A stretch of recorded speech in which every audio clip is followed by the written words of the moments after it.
Sud Radio, le 10h midi, mettez-vous d'accord, Valérie Expert. Et nous continuons notre 10h midi avec les débats avec Frédéric Dabi. Bonjour Frédéric, bonjour directeur général de l'IFOP. Vous avez publié La Fracture aux éditions Les Arènes. Alex Darmon, journaliste politique. Bonjour Valérie. Bonjour, chaîne de débat sur YouTube Les Indécis. Et on voit toujours votre documentaire en replay sur France 5, Le ministre qui ne devait pas l'être, consacré à Éric Dupond-Moretti. Michael Darmon, bonjour, journaliste chez I24 News, je le dis bien. Hein. Et vous avez publié Les secrets d'un règne dans les coulisses d'un quinquennat de crise aux éditions L'Archipel. Et il y a un nouveau livre qui arrive bientôt. Oui, le 3 avril. Ah bah c'est bientôt. Voilà. Et c'est Le pape et la matriarche. Une histoire secrète des relations entre le Vatican et Israël. Très intéressant. Et Éric Revel, journaliste, éditorialiste sur Sud Radio. Madame. Bonjour Éric. Bonjour. Tout compte fait, 7h20 tous les matins dans le Grand Matin.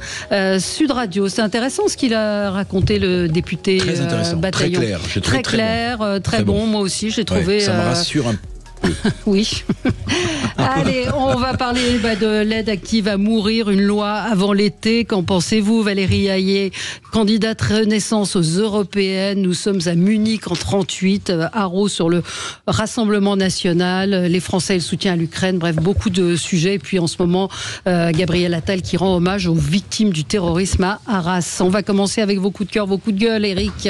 Avec vous, évidemment. Oui, alors je vais vous dire, je suis un fan de rugby, puis Sud Radio, c'est la radio du rugby. Évidemment.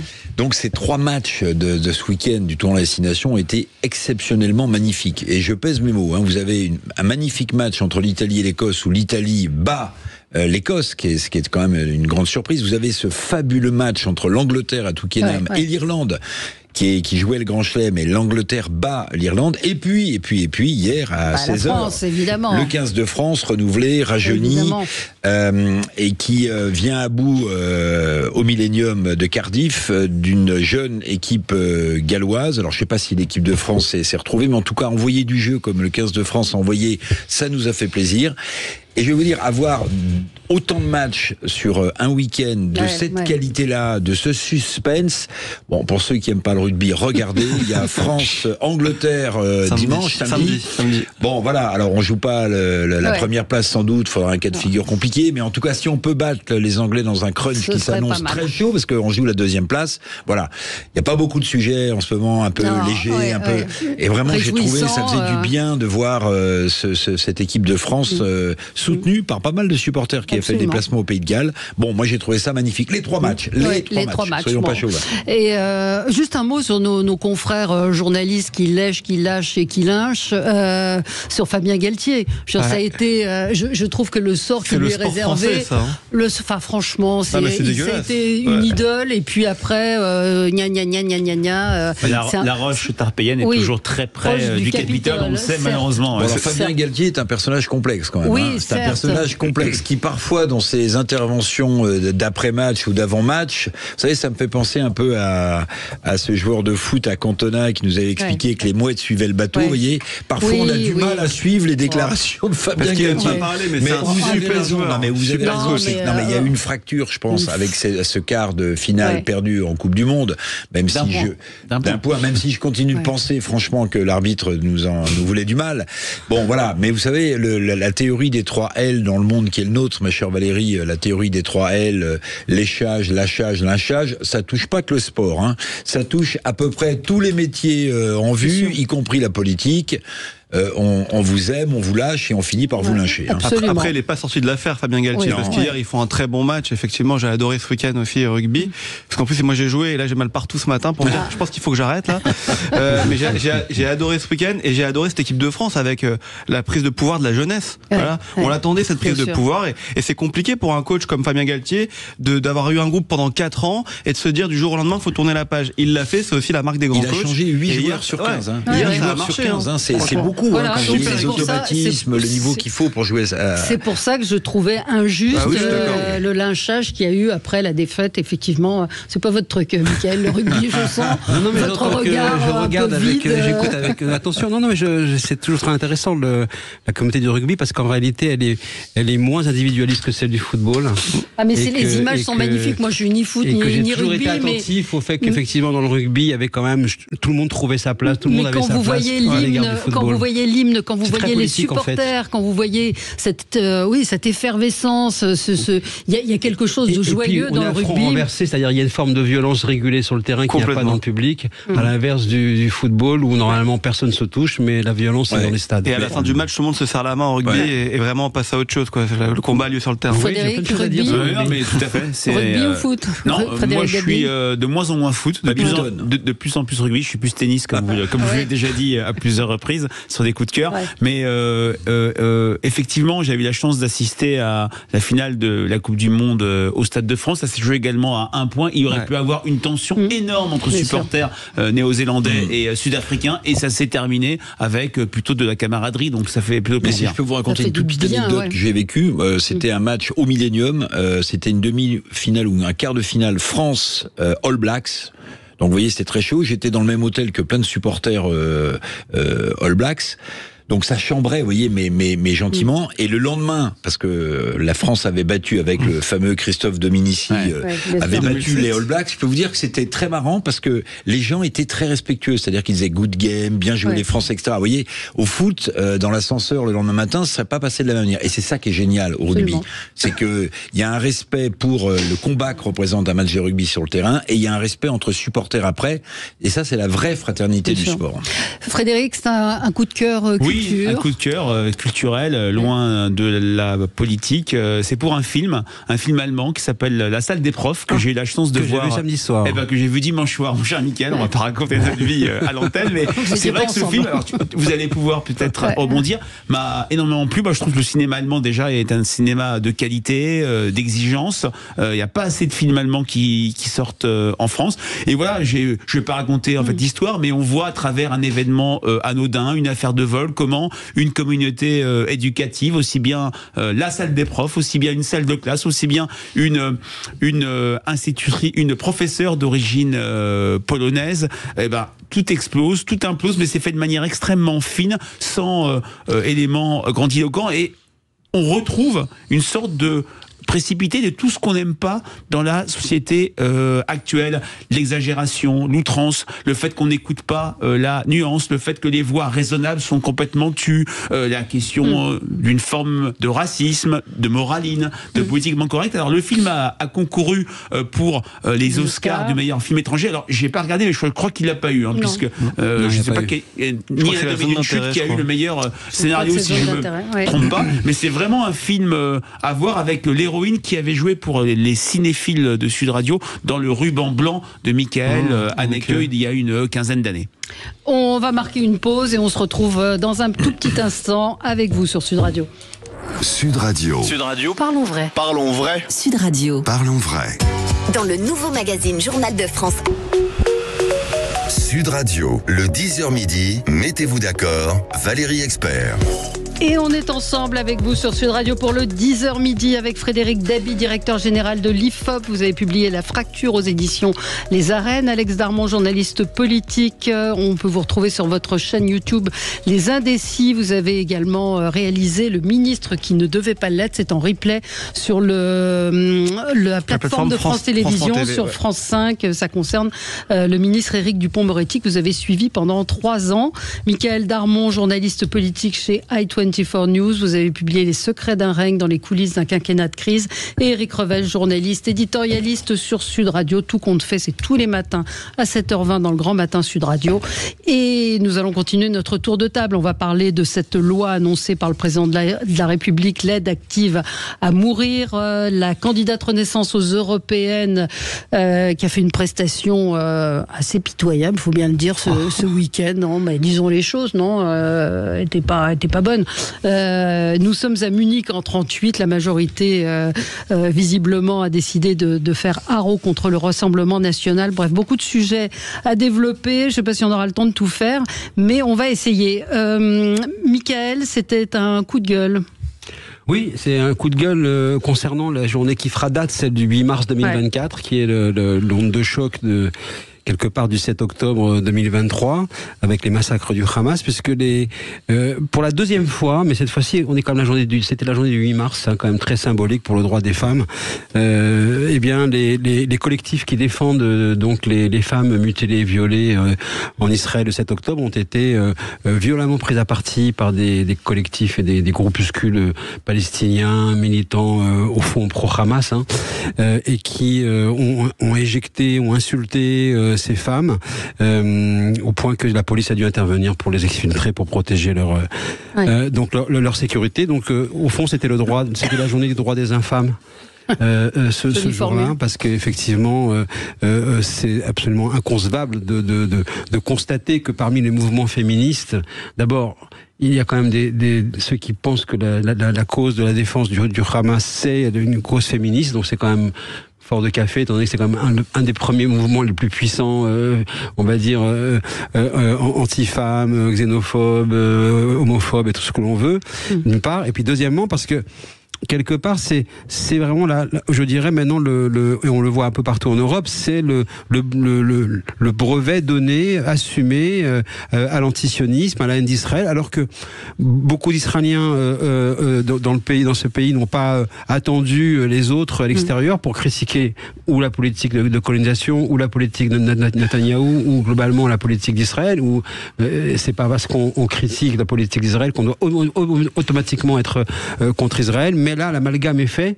Et une fois de plus, on a souvent remarqué, il y a eu beaucoup de demandes qu'il n'y ait pas d'amalgame entre les musulmans de France et le terrorisme djihadique. Mais là, les juifs, eux, n'ont pas le droit à cet égard. Et tout juif est aujourd'hui redevable de la politique d'Israël. Et ça, c'est absolument inconcevable. Oui, ce qui s'est passé vendredi, effectivement, était assez effrayant. Les images, les slogans. Alex. Non, mais je m'inscris dans ce que dit Michael Darmon. Effectivement, moi, j'ai été terriblement choqué, mais en même temps, est-ce que j'ai été surpris? Je crois pas, malheureusement. Quand vous voyez ce qui s'est passé vendredi, des femmes qui se sont fait traiter de putes sionistes, excusez-moi de dire le mot, mais c'est ce qui s'est passé dans Paris vendredi. Ça vaut le coup de faire une cérémonie pour faire entrer l'IVG le matin dans la Constitution et pour l'après-midi entendre ce genre de propos de femmes envers d'autres femmes. Vous trouvez pas? Et donc j'ai été choqué sur le fait, comme l'a dit Mickaël, que on sorte pour une deuxième fois ces femmes d'une manifestation qui viennent en soutien à d'autres femmes qui ont été violées, tuées, martyrisées parce que juives, et qui sont d'ailleurs encore violées aujourd'hui pour celles qui sont en captivité.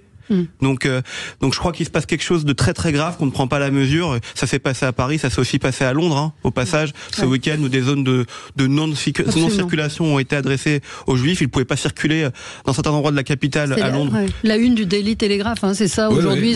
Hier, zone de non-droit pour les Juifs. C'est hallucinant. Et puis vous avez en plus dans le même temps un député à Amsterdam. Et en France, vous avez un député qui dit que entre guillemets, ça peut paraître normal de critiquer la politique de Netanyahou, et donc on peut pas être accusé d'antisémitisme en même temps, enfin qui mélange tout. Donc en fait, on a un vrai problème aujourd'hui moral dans notre pays, et faut faire attention, parce que moi, mon coup de gueule, il était dans la lignée de ça. C'est aussi les propos qu'on a entendus sur les policiers, où on entend le kérosène, ça sert à brûler les flics et les patrons dans les mêmes manifestations. Et la dernière fois où on a visé les policiers et les juifs, c'était en 2015, et on a vu le résultat. Donc je crois qu'il y a un vrai malaise aujourd'hui dans notre société, et qu'on s'en rend pas compte, et qu'il va falloir vraiment se réveiller, à mon avis. Frédéric. Oui, avec en plus 2 fake news qui ont été propagées tout le week-end par des élus de la France insoumise. Un, la présence de la Ligue de défense juive à la manifestation. Vraisemblablement, ce n'était pas le cas. Et 2, par Manuel Bompard, lorsqu'il dit oui, il y a eu des femmes israéliennes qui ont été violées le 7 octobre, il le reconnaît, mais il y a aussi des femmes palestiniennes qui ont été violées dans les prisons israéliennes, et à ma connaissance, il n'y a pas eu de rapport.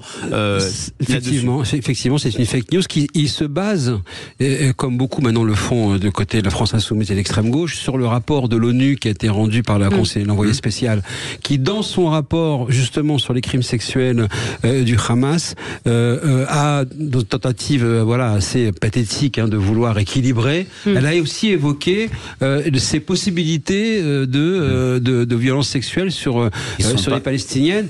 ce qui, pour le coup, n'a jamais été, n'a jamais étayé. Et pour quand même remettre les choses, alors oui, je comprends votre inquiétude. Moi, je vois quand même que ça fait un sujet de plus où il y a un décalage saisissant entre ce que déclarent à longueur d'antenne et à longueur de tweet beaucoup d'élus de gauche radicale, de gauche de la France insoumise, et ce que nous disent dans nos enquêtes les sympathisants de gauche. On ne trouvera pas une majorité de sympathisants de gauche qui disent que la police tue, on ne trouvera pas une majorité de sympathisants de gauche qui dira qu'il y a racisme systémique. Même dans notre enquête IFOP pour le CRIF et le Figaro, on avait une majorité d'électeurs de Jean-Luc Mélenchon qui étaient mécontents de ses prises de position depuis le 7 octobre. Donc il y a la crise de la gauche, ce n'est pas seulement, pour apprendre la phrase de Françoise de Gois, Jean-Luc Mélenchon, quel homme le plus riche du cimetière, c'est pas que sa personnalité, c'est aussi que sur beaucoup de sujets, le peuple de gauche et les élus de gauche ne matchent plus. Oui. Eric, peut-être un mot sur ce. C'est vrai que ce week-end, Éric Bompard, Manuel Bompard a. Pardon. Vous avez dit Guy Voltaire, c'est bon, j'ai dit Guy Voltaire à moi. On est en direct. Oui, a réaffirmé son soutien à cette militante palestinienne en disant qu'elle n'avait jamais soutenu le Hamas. Enfin, en gros, il a apporté des nuances. Oui, Rima Hassan. Eric. Le malaise dans la société, c'est pas un malaise, c'est un fait. Quand vous voyez l'explosion des actes antisémites en France, il y a de quoi être plus qu'inquiet. Quand vous voyez ce qui se passe effectivement à Londres, aux Pays-Bas. Puis je voudrais rajouter quand même dans le petit concert des qualifications et des prises de position politiques, celle de Fabien Roussel, le leader du PCF, qui compare Gaza au ghetto de Varsovie. Ouais, alors que le peuple gazaoui soit en grande souffrance et vive un enfer, c'est l'une des raisons pour lesquelles les Américains veulent installer un port pour la distribution d'aliments. On sait que le peuple gazaoui est pris entre le marteau de Tsahal et l'enclume du groupe terroriste le Hamas. Mais pardonnez-moi, mais Fabien Roussel, qui compare les deux, à mon avis, a commis une erreur politique pour une raison très simple, c'est que Hitler n'envoyait pas des colis pour alimenter les Juifs qui allaient mourir dans le ghetto de Varsovie. Hitler n'essayait pas de trouver une solution. C'était un camp d'extermination qui cachait son nom, en fait, le ghetto de Varsovie. Donc, je pense que Fabien Roussel court derrière l'électorat de Jean-Luc Mélenchon, une espèce de surenchère, pardonnez-moi, politico dégueulasse. Et là, à mon avis, il a commis une erreur politique. Et Dieu sait que j'ai souvent salué les prises de position de Fabien Roussel, même si je partage pas évidemment les idées du PCF, mais voilà, même pour sa présidentielle. Mais là, je trouve qu'il a dérapé. Je trouve qu'il a, je sais pas ce qu'il lui a pris, mais la comparaison est. Ce qu'il lui a pris, vous l'avez dit, c'est de courir. Oui, et puis c'est aussi l'époque. On est dans une époque où effectivement cette émergence de ce qu'on a appelé qu'on peut appeler l'islamo-wokisme, donne aujourd'hui toute sa mesure et implique et imprègne une inversion des valeurs. C'est ce que disait Yankelevitch il y a des années de cela, en disant si ça arrangerait bien effectivement que les Juifs deviennent nazis, comme ça on pourrait au moins dire ils méritent leur sort. C'est le parallèle que font certains. C'est ce à quoi on est en train d'assister. Les victimes sont devenues les bourreaux. Le vol des mots entre massacre et génocide est manifeste. Et tout ça se fait, si on en revient encore à ce qui s'est passé le 8 mars, avec la mansuétude, la lâcheté, d'assentiment tacite, d'organisation, d'institution. Il n'y a pas eu un mot de la part des organisatrices de cette manifestation des femmes pour le droit des femmes le 8 mars vis-à-vis de ce qui s'est passé sur les collectifs des militantes qui défendaient les Israéliennes. De ce point de vue-là, c'est là où on est dans une dérive de la honte. Juste pour Mickaël, pour vous dire, pour avoir eu l'information, les collectifs qui ont manifesté leur soutien aux femmes israéliennes, elles ont mis du temps à avoir les autorisations de pouvoir participer à ces cortèges. Une demi-heure avant. Et elles ont eu l'autorisation une demi-heure avant. Elles ont été mises en fin de cortège. Elles ont été mises en fin de cortège. Elles ont été accompagnées par le service de protection de communautés juives qu'on appelle le SPCJ, qui est un service. C'est quand même incroyable de se dire que les Juifs doivent manifester avec leur propre service de protection aujourd'hui. Et c'est pour tous les événements que vous avez ça. Et donc après, elles ont été exfiltrées à la demande des CRS. Voilà. Elles n'ont pas porté de drapeaux israéliens, tandis qu'il y avait des drapeaux palestiniens qui étaient brandis sans qu'on pose aucune question. Donc on est vraiment sur un deux poids deux mesures. Et on rappelle que ce week-end, il y a eu des manifestations anti-Netanyahou très très nombreuses en Israël. Comme tous les samedis soirs. On se retrouve dans un instant avec vous sur Sud Radio et on va parler de la loi, le projet de loi annoncé par Emmanuel Macron pour une aide à mourir. À tout de suite. Sud Radio, c'est vous qui donnez le ton. Quand on ne se fait pas entendre, nous agriculteurs, on parle de nous que pour le salon de l'agriculture, quand on a le président qui va caresser le cul des vaches, comme on dit. Sud Radio, parlons vrai. Le 10h midi, mettez-vous d'accord, Valérie Expert. Et on est ensemble et nous commentons l'actualité. L'actualité évidemment marquée par cette annonce faite par le président de la République. Il annonce un projet de loi en avril pour une aide à mourir très encadrée. Il a précisé que... alors il a accordé 2 interviews, une à la Croix, une à Libération.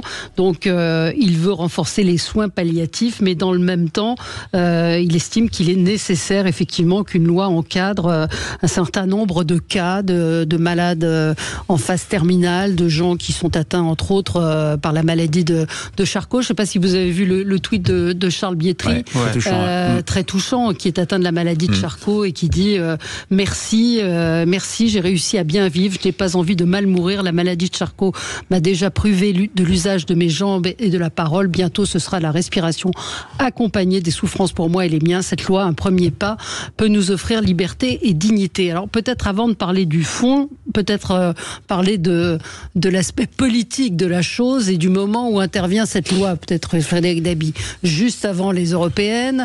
On a eu l'IVG, on est encore sur un sujet de société.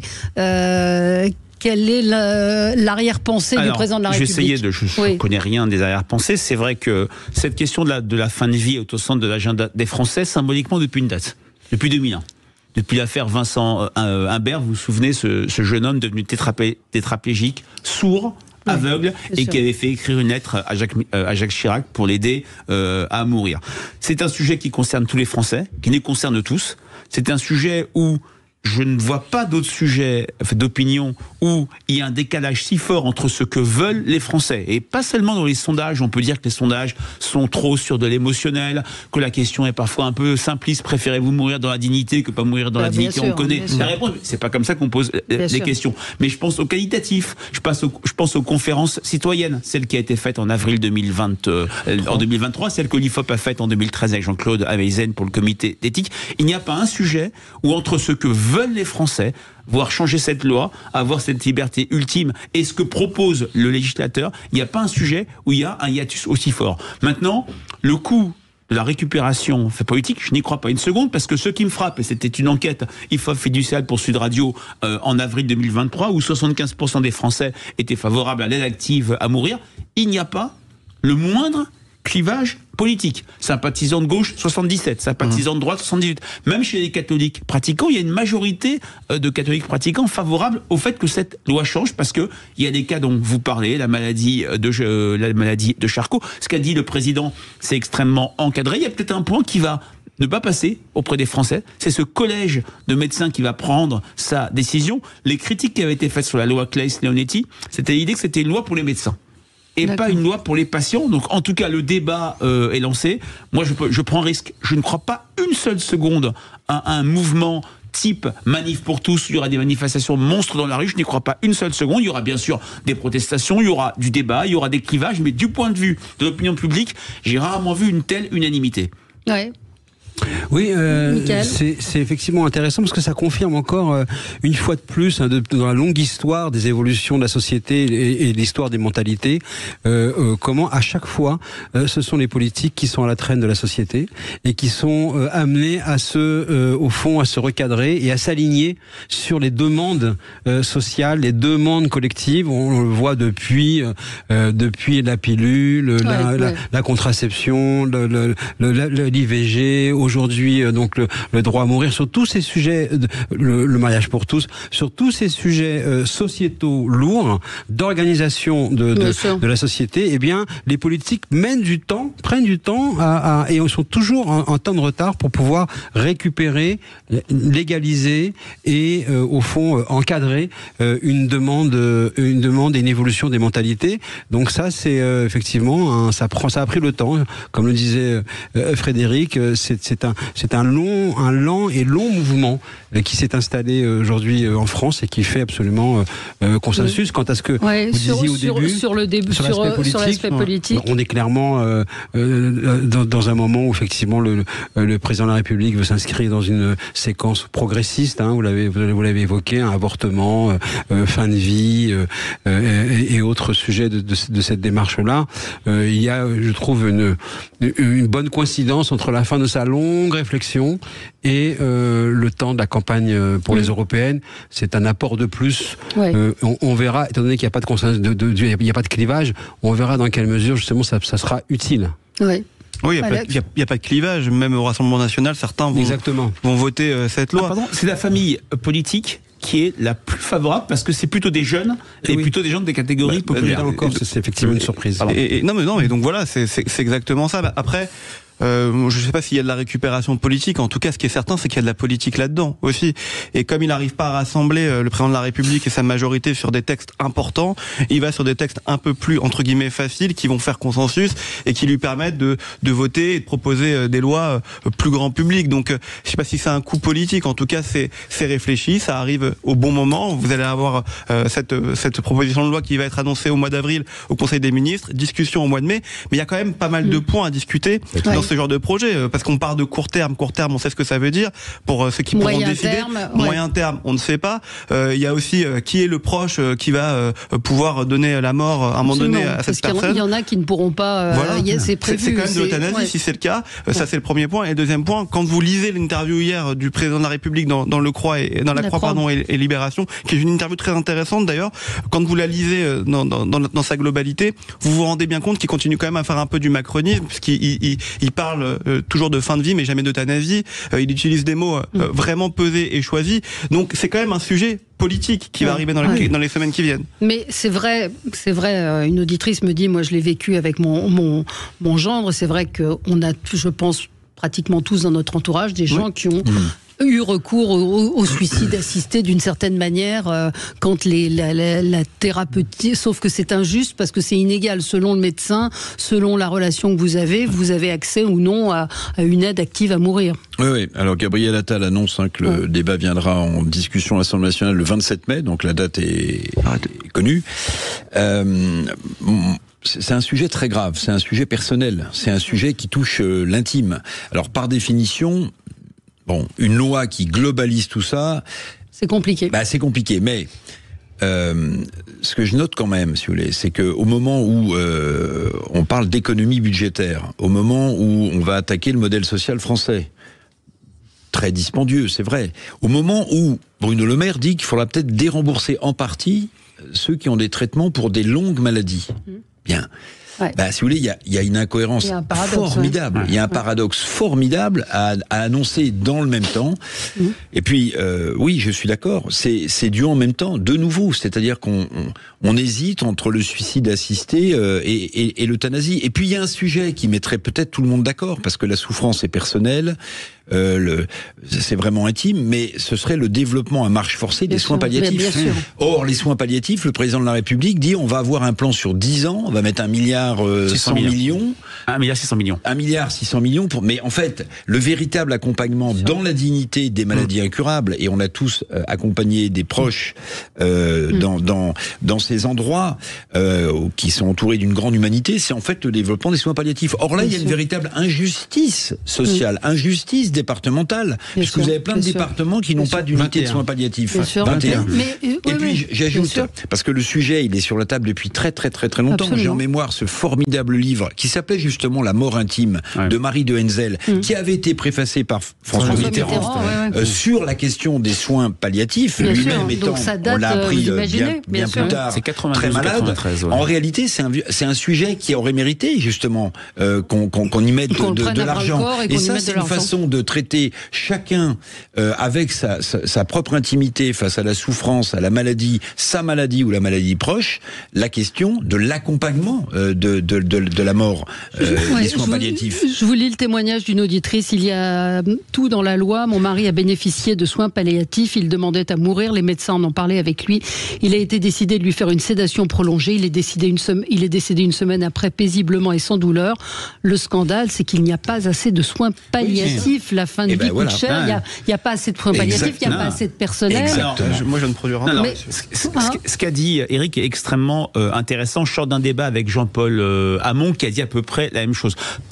Mettre le curseur sur cette question de fin de vie qui, je le répète, intéresse tous les Français. On va avoir un niveau d'intérêt parce qu'on peut dire l'IVG ne me concerne pas, le mariage pour tous, je ne suis pas attiré par les personnes de même sexe, la peine de mort c'était pour les salauds qui ont tué des gens. Là, tout le monde va être concerné parce que dans notre entourage, et peut-être un jour nous-mêmes, on sera confrontés à ce sujet-là. Mais ça va réactiver la thématique de la santé comme un jeu public. Et Valérie, vous le savez, quand on fait chaque année les enjeux qui comptent le plus pour les Français, ça fait 5 ans que la santé arrive en tête, que le discours sur le déclin français se cristallise sur l'école et sur la situation de l'hôpital. Alors, pour les soins palliatifs, objectivement, il y a eu des progrès. Lors de la conférence citoyenne faite par l'IFOP en 2013, il n'y avait que 1 Français sur 4 qui déclarait pouvoir accéder aux soins palliatifs. On est maintenant sur 1 Français sur 2. Mais effectivement, la question du grand âge, ça fait combien d'années que est attendue une loi sur le grand âge, la question du maintien à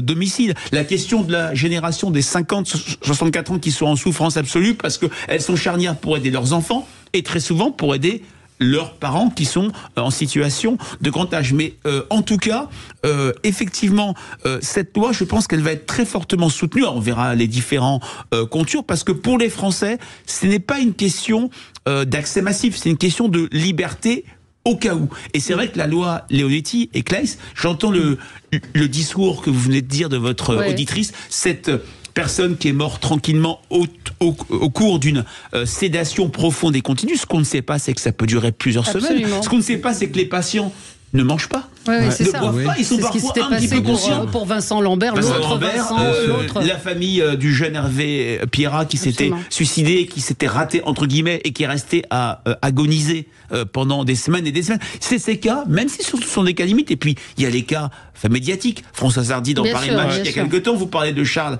Bietri, ça travaille l'opinion publique. Bien sûr, on marque une pause et vous aurez la parole. Ça intéresse beaucoup nos auditeurs, évidemment.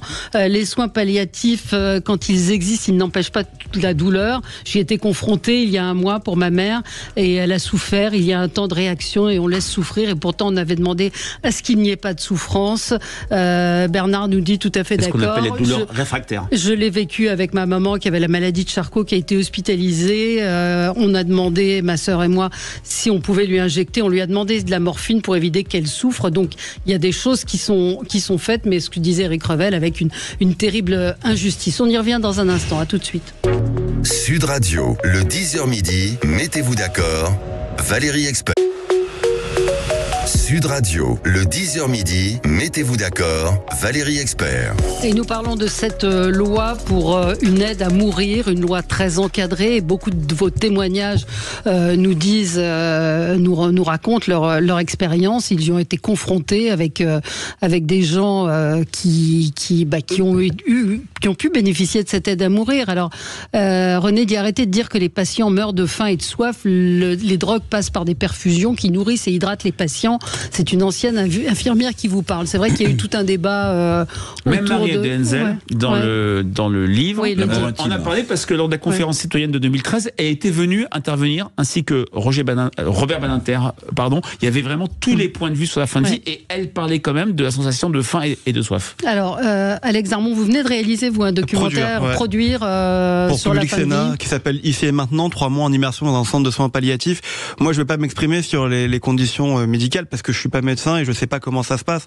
En tout cas, j'ai pu assister à ce tournage, j'ai pu voir le film, et j'encourage tous vos auditeurs à aller voir ce film qui est en replay sur Public Sénat. ce qui est magnifique dans un centre de soins palliatifs, c'est que vous êtes accompagné à la fin de votre vie. C'est que vous êtes jamais seul. C'est que il y a une mise en perspective de votre vie, c'est que vous pouvez réfléchir, c'est que vous pouvez attendre des choses des uns et des autres et vous êtes accompagné. Et moi, j'ai été bouleversé par ce film et par ce qu'on y raconte, parce que vous voyez des parcours de vie différents de tous les âges. Ce n'est pas que les vieilles personnes en fin de vie qui vont dans ces centres de soins palliatifs. En l'occurrence, celui-là où on était, c'était au centre Jeanne Garnier à Paris, dans le 15e, qui est très réputé. C'est un établissement vraiment très modèle. réputé. Et j'engage les gens à aller voir, parce que je pense que c'est méconnu, les soins palliatifs, qu'on s'en fait une image assez fausse et assez glauque même, pour dire les choses, et qu'en vérité c'est peut-être un endroit où il y a vraiment beaucoup de vie. Beaucoup d'humanité, oui. Et souvent, ce que me disait une amie médecin qui a accompagné des gens, les gens ne veulent pas mourir. C'est-à-dire que contrairement à ce qu'on peut dire, moi je veux pas souffrir, je veux pas machin, évidemment personne ne veut souffrir, mais que beaucoup de gens arrivés en fin de vie n'ont pas envie de mourir. Oui, vous savez, alors, Michael, on parle tout à l'heure de l'aspect politique, alors plus circonstanciel, mais sur le plan, je dirais, politique avec un grand P cette fois-ci. Au fond, ce que l'on retiendra de la présidence Macron, ce sera ça. Il a son grand texte sociétal qui, effectivement, on peut dire avant-après, comme dans tous les textes de loi qui changent la vie vraiment des Français d'une société, où on dit il y aura avant et après. Et on n'est pas exemple ici, effectivement, d'être critique à son égard, le président Macron. Mais je pense que si on doit retenir, et peut-être que l'histoire du macronisme retiendra une seule chose de toute cette présidence, ce sera effectivement cette loi, parce que au fond, ce qu'a côtoyé en permanence Macron durant sa présidence, c'est la mort. La pandémie a remis au centre de la conversation et de la prise de conscience des gens la quotidienneté de la mort.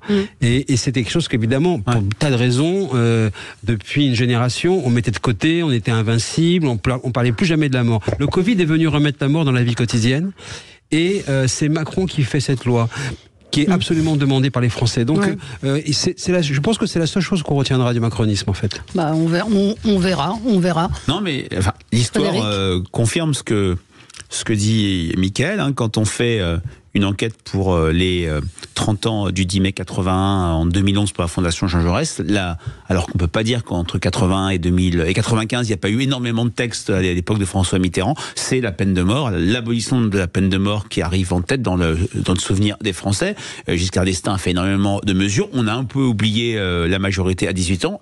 L'IVG, dans l'actualité récente, a été absolument centrale, et même les personnes les plus hostiles au bilan de François Hollande, même si, entre parenthèses, il y a une relecture du bilan de François Hollande qui est beaucoup moins malveillante que par le passé, cite le mariage pour tous. D'ailleurs, Giscard disait toujours, il avait donné ce conseil à Sarkozy en disant, faites des mesures qui tiennent en une ligne et où on pourra dire il y a eu avant et après. Oui, mais Eric, je dirais pas évidemment que toutes ces réformes sociétales sont inutiles. C'est aussi à ça qu'on juge de l'évolution d'une société. Je suis d'accord, mais pardonnez-moi, pour celui, en l'occurrence Emmanuel Macron, qui a porté l'idée de la Startup Nation et qui avait écrit un livre de candidat qui s'appelait Révolution, c'est un peu court. En fait, souvent, pardonnez-moi, mais souvent, les réformes sociétales sont un peu le cache-sec des réformes économiques qu'on n'a pas voulu faire ou qu'on n'a pas pu faire. Et c'est vrai aussi pour un paquet de présidents de la République, si vous voulez. Dès l'instant où on se cache derrière une réforme sociétale qui a son importance pour l'évolution de la société, on préfère qu'on parle de ça plutôt que des 3300 milliards d'euros de dette et savoir comment nos enfants rembourseront tout cela. Il n'y a pas eu de réforme économique. Et Emmanuel Macron n'en fera pas. Et je vais vous dire, son plus gros échec, dont on ne parlera pas, parce que peut-être qu'on parlera de ses réformes sociétales, et là il va être jugé très durement, c'est le plein emploi en 2027. Il est en train de se prendre les pieds dans le tapis, mais tout ça passe justement sous le tapis au profit de réformes sociétales qui éclairent la fin de son quinquennat, mais qui ne changeront rien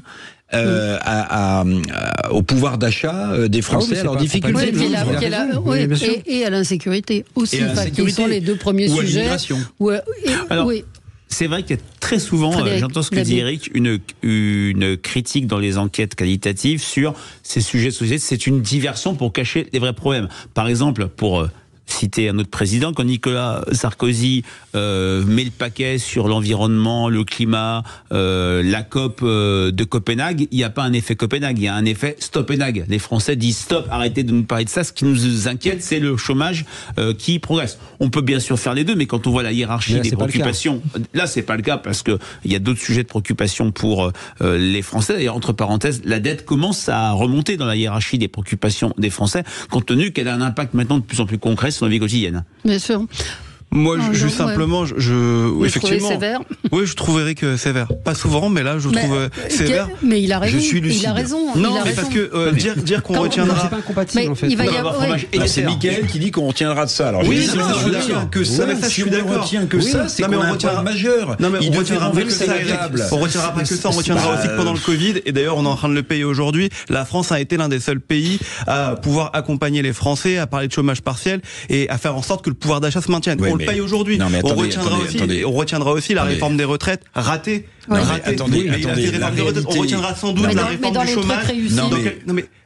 Dans quelques semaines, Alex, la le quoi réforme qu'il du en coûte chômage n'est pas critiquable. Les 140 milliards d'euros qui ont été dépensés pour compenser la crise économique pour chacun était sans doute une bonne chose. Mais le creusement de la dette, il n'est pas de 140 milliards depuis que M. Macron était au pouvoir. Il est de 700 milliards. Oui. On a une dette qui a explosé avec des services publics qui sont effondrés. Donc les Français se disent mais où va mon argent ? Je paye énormément d'impôts et j'en ai de moins en moins pour mon argent. C'est ça le sujet. Si c'est ça le bilan d'Emmanuel Macron, pardonnez-moi, c'est pas être sévère que de le souligner. On sait d'ores et déjà que la présidence d'Emmanuel Macron, elle est passée à côté totalement de ses objectifs économiques. Bien sûr. Parce qu'à côté de ce que l'on considère comme étant, que je considère comme étant au fond la réforme qui sera la plus importante, c'est-à-dire la fin de vie, il y a les gilets jaunes. Et Macron, ce sera les gilets jaunes et la fin de vie. Ouais. Un témoignage encore de Karine qui nous dit: une amie est décédée il y a une semaine après un mois en soins palliatifs. Elle avait peur de quitter l'hôpital pour ce service qu'elle ne connaissait pas. Arrivée là-bas, elle n'était plus la même parce que tout le monde était aux petits soins pour elle. On prenait le temps de s'occuper d'elle. Tout était fait pour que les familles et amis restent autour du malade. Les personnes qui travaillent dans ces centres sont absolument fantastiques. Ouais. Moi, c'est une question que je me suis souvent posée pour des gens que j'ai connus qui partaient en soins palliatifs. C'est comment vit-on le transfert d'un hôpital ou d'une clinique en soins palliatifs, parce que tout le monde sait ce que c'est qu'un soin palliatif. Bien sûr. Voilà, c'est une fin de vie. C'est une fin de vie. Eh bien, comment mentalement, si on n'a pas des médicaments, si on n'est pas pris en charge, comment mentalement on peut vivre ces dernières semaines, ces derniers jours, ça doit être. Vous voyez, les nuits où vous êtes dans les soins palliatifs, les nuits où vous êtes seul dans votre lit et vous dites je suis en soins palliatifs, je vais donc mourir. Non, mais les gens qui y travaillent sont formidables, mais ce qui est formidable aussi, c'est que vous avez des bénévoles, des gens qui viennent accompagner, qui accompagnent ces gens en fin de vie, qui viennent discuter avec eux. Et le documentaire de Rebecca Fitoussi le montre très bien, parce que dans ce sens-là, c'est Rebecca qui a fait ce documentaire, elle a été chercher des confessions, et moi je trouve ça admirable, les gens qui donnent de leur temps, qui vont voir ces gens en fin de vie et qui vont les accompagner pour leur dernier voyage. On va parler des européennes avec des sondages. Vous allez peut-être nous confirmer, Frédéric, qui confirme justement l'écart important entre le Rassemblement National, voire 12, selon certains sondages. On va y revenir dans un instant, et puis la prestation donc de la candidate qui était en meeting à Lille ce week-end. À tout de suite. Sud Radio, le 10h midi, mettez-vous d'accord, Valérie Expert. Sud Radio, le 10h midi, mettez-vous d'accord, Valérie Expert. Ce week-end, donc, premier meeting de la candidate Renaissance, Valérie Hayé, qui était soutenue par le gouvernement, par une grande partie du gouvernement, dont le Premier ministre, avec Rachida Dati debout sur une chaise avec son drapeau. Haro sur le front, le Rassemblement National, c'était le message. Je vous propose d'écouter un extrait de son discours très court. Hier, Daladier et Chamberlain. Aujourd'hui, Le Pen et Orban. Les mêmes mots, les mêmes arguments, les mêmes débats. Nous sommes à Munich en 1938. Non mais attendez, d'abord, je vais commencer gentiment. Le discours très court l'extrait ou le discours je vais commencer gentiment. Madame Meyer est une femme courageuse, vous voyez, parce que en fait, il ne trouvait personne pour diriger la liste. Et vous savez, c'est un peu comme dans la blague de Coluche, personne ne veut être pape, et il y a un type qui dit on a piqué ta bagnole, il y a un mec qui sort. Ta bagnole est mal garée. Ta bagnole est mal garée, il sort sur le balcon et on dit c'est lui le pape. Vous voyez, donc elle a été désignée un peu comme ça, Madame Meyer, donc disons qu'elle est courageuse. Pour le reste, pardonnez-moi, mais comparer, oser la comparaison entre ce qui se passe aujourd'hui et 1938, d'abord c'est une erreur historique. Et puis c'est penser que Emmanuel Macron serait De Gaulle, vous voyez, c'est-à-dire c'est lui le résistant et ce sont eux les résistants. Mais pourquoi c'est une terrible erreur historique, c'est même insultant. Parce que Édouard Daladier qui était un vrai républicain, quand il va signer les accords et qu'il revient, regardez, vous allez lisez, elle aurait dû lire avant d'annoncer bêtement ce discours. Enfin, ses conseillers auraient dû lire. Quand Édouard Daladier revient, quand Édouard Daladier revient, il atterrit au Bourget, il y a une foule qui l'accueille, et il pense que les gens vont le siffler, vont le traiter de traître. Et au contraire, ils l'applaudissent. Et l'aphorisme qu'on lui prête, c'est il dit « Ah les cons s'ils savaient ».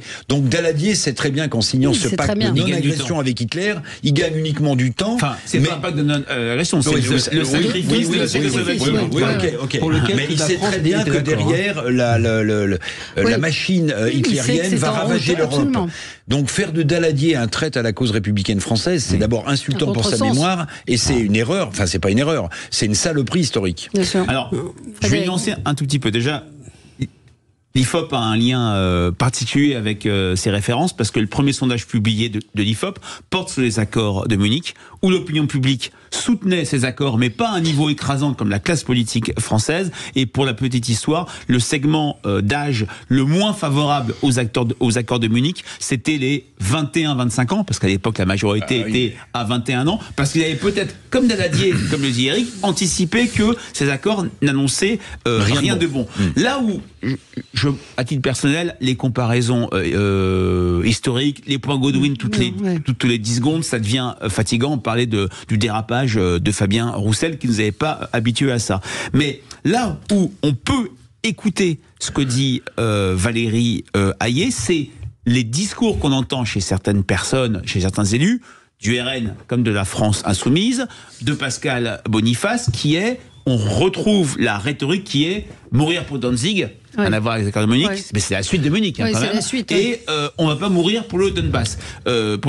Donc dans ce cadre-là, on peut envisager un parallèle historique, mais je suis d'accord avec Eric, tout parallèle historique, Poutine, c'est Hitler, Zelensky, c'est je ne sais pas qui, ce n'est pas sérieux. Alors, même si le danger est là, et jamais autant de Français dans nos enquêtes fiduciaires pour Sud Radio n'ont craint ou anticipé une guerre massive en Europe. Alors, moi je considère quand même que dans cette affaire, Emmanuel Macron fait une erreur politique, stratégique majeure de positionner la campagne dans cette, je dirais, ce clivage historique qui, au fond, caractérise l'entre-soi socio-culturel de la Macronie.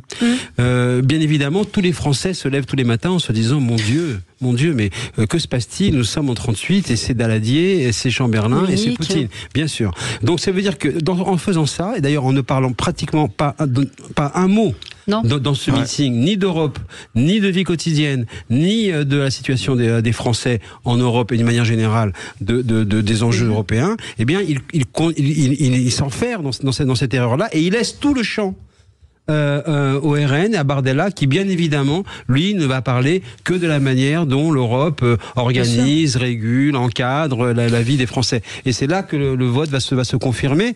Et dans cette déconnexion là que souvent dans ces sondages Frédéric Dabi a mis en lumière, notamment en ce qui concernait justement le rapport des Français avec la guerre au Proche-Orient, et bien cette déconnexion se distribue dans tous les sujets et raconte le vote et raconte l'écart qui n'est pas fait pour se réduire. Ouais. Mais comment ils font fausse route à ce point-là sur les sujets? Je suis convaincu de leur supériorité intellectuelle. Je sais pas, mais j'avoue que je suis vraiment très surpris. Sur la forme, Valérie Hayé était un peu critiquée. Je trouve qu'on a un peu dur avec elle puisqu'on la connaissait de nulle part.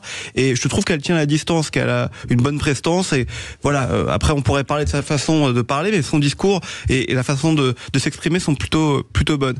En revanche, j'avoue que j'arrive pas du tout à comprendre la stratégie politique. Il y a quelques mois, et on le sait, c'est de notoriété publique, Elisabeth Borne, première ministre, s'était pris un savon parce qu'elle affirmait dans des débats par Macron, par le président de la République, parce qu'elle prenait le RN comme ligne d'attaque. Mais vraiment, c'était de notoriété publique.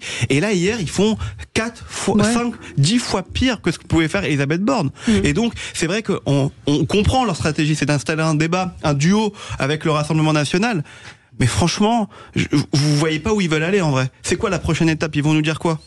Ils vont nous dire quoi dans le discours par rapport au Rassemblement national? Mais en fait, je pense qu'il faut avoir conscience de ça. Le seul sujet, c'est Emmanuel Macron qui joue sa dernière campagne, qui joue son dernier affrontement avec Marine Le Pen, et dont il n'a eu vraiment depuis 2017 jamais eu vraiment grand chose à faire de son parti, qui une fois de plus le prouve. D'ailleurs, je trouve que le nom Renaissance est assez drôle dans l'inconscient parce que c'est tout sauf une renaissance à ce parti. Et de ce point de vue-là, c'est la seule chose qui détermine. C'est effectivement un Emmanuel Macron qui par campagne européenne interposée, se refait le dernier face-à-face avec Marine Le Pen, mais ça n'a jamais empêché la progression du RN de parler en permanence. Mais c'est ce qu'ils avaient théorisé il y a quelques mois. Je pense que, on se le disait tout à l'heure, je pense qu'il y a un début de panique quand même du côté du camp présidentiel. Parce que en réalité, les élections européennes, il faut toujours le rappeler, moi je fais le pari qu'il y aurait un taux de participation important cette fois. Pourquoi ? Parce que les élections européennes qui sont des élections qui sont différentes des autres. C'est la dernière élection, effectivement, Mickaël a raison de le rappeler, même s'il ne l'a pas dit comme ça, dernière élection nationale du quinquennat d'Emmanuel Macron. Ça risque de se transformer en fait en référendum. Référendum pour ou contre la politique d'Emmanuel Macron. Sûr, comme toutes les élections européennes. On verra, là je prends aussi un pari, on verra les effets de ce premier meeting pour Madame Hayet, mais surtout on verra si cette liste ne décroche pas. Parce que le principal risque, c'est non seulement qu'elle ne soit distancée que de 10 points ou de 8 points par la liste de Bardella, mais c'est que cette liste décroche au profit, par exemple, de la liste de Glucksmann, qui, à mon avis, va fédérer 3 flux d'intention de vote. Ceux qui ne supportent plus à gauche Mélenchon, ceux qui, chez Renaissance, votaient à gauche et comprennent que c'est pas du tout ce qu'il y a. Et puis ceux qui considèrent que, Tondelier, elle est bien gentille, mais en fait, ça sert à rien de voter écolo. Et ces 3 flux-là risquent de remonter Glucksmann peut-être au-delà des 10 points. Non, mais je partage ce que dit Eric, et on le voit déjà, et c'est vrai, alors, vous parlez de flux, moi je parle de sources, c'est un vote qui a 3 sources électorales. C'est plus le temps est venu des écolos comme aux élections précédentes. Marie Toussaint complètement inconnue. Les écolos se sont noyés et fondu dans cette NUPES dominée par LFI. Dans notre dernière enquête, IFOP fiduciale pour le Figaro, LCI et Sud Radio, je crois que Glucksmann prenait 28% de l'électorat Mélenchon 2022. Et puis, c'est vrai, il va y avoir un vrai enjeu d'électeurs Macron 2022 qui irait chez Glucksmann. Maintenant, c'est vrai que c'est une élection européenne qui risque de ne pas ressembler à toutes les autres. Elle peut s'inscrire en rupture avec tous les invariants traditionnels d'une élection européenne. Une élection où on vote pas, seule élection du quinquennat national, on va aller voter. Seule élection où il n'y a aucun effet sur l'élection suivante. On peut citer tellement d'exemples que ça serait même drôle. Philippe de Villiers qui fait 12% en 94, il fait 3,5% 9 mois après. Là, et qui devance la liste de Nicolas Sarkozy à l'époque. Tout à fait, avec Charles Pasqua. Là, c'est vrai que il peut y avoir un effet. Imaginons un RN au-dessus de 30, et c'est Marine Le Pen et Bardella qui sont en orbite pour la présidentielle. Alors, on oublie quand même quelque chose. Ce n'est pas une élection, la seule élection nationale du quinquennat. On oublie la possibilité nucléaire, si je puis dire, du président de provoquer une dissolution d'ici 2027, mais personne ne peut l'anticiper. Oui. Juste simplement, Alex, aussi le déficit de la liste macroniste, c'est quand même les noms. Parce que là, vous avez une tête de liste qui s'appelle Valérie Hayet, mais on ne connaît pas la suite de la liste macroniste, ou très peu. Non. Et franchement, je peux vous le dire, pour avoir parlé avec certains décideurs macronistes, ça va pas être la folie, la liste. Ça se bouscule pas. Autant ça se bouscule chez les LR pour avoir une place sur leur liste, autant chez Renaissance, c'est pas le cas. Mais ce sera un vote contre, non ? Ça va être... Oui, sûrement, mais surtout, ça va être, et Frédéric a raison de souligner, ça va être au fond un vote de clarification qui va préparer les rapports de force pour 2027, pour la présidentielle. Parce que on a aussi, dans cette élection, une sorte de congrès à ciel ouvert de la NUPES. De ce point de vue-là, on va voir effectivement, de par l'arrivée, l'ordre et le tiercé, l'arrivée, donc les ordres d'arrivée, on va voir effectivement quels sont effectivement les rapports de force. Si Glucksmann fait un score intéressant pour les sociodémocrates, alors là, on a une relance de cet espace politique qui va provoquer très certainement des secousses au sein du PS après les élections. Idem pour la France insoumise, et puis surtout idem pour Reconquête.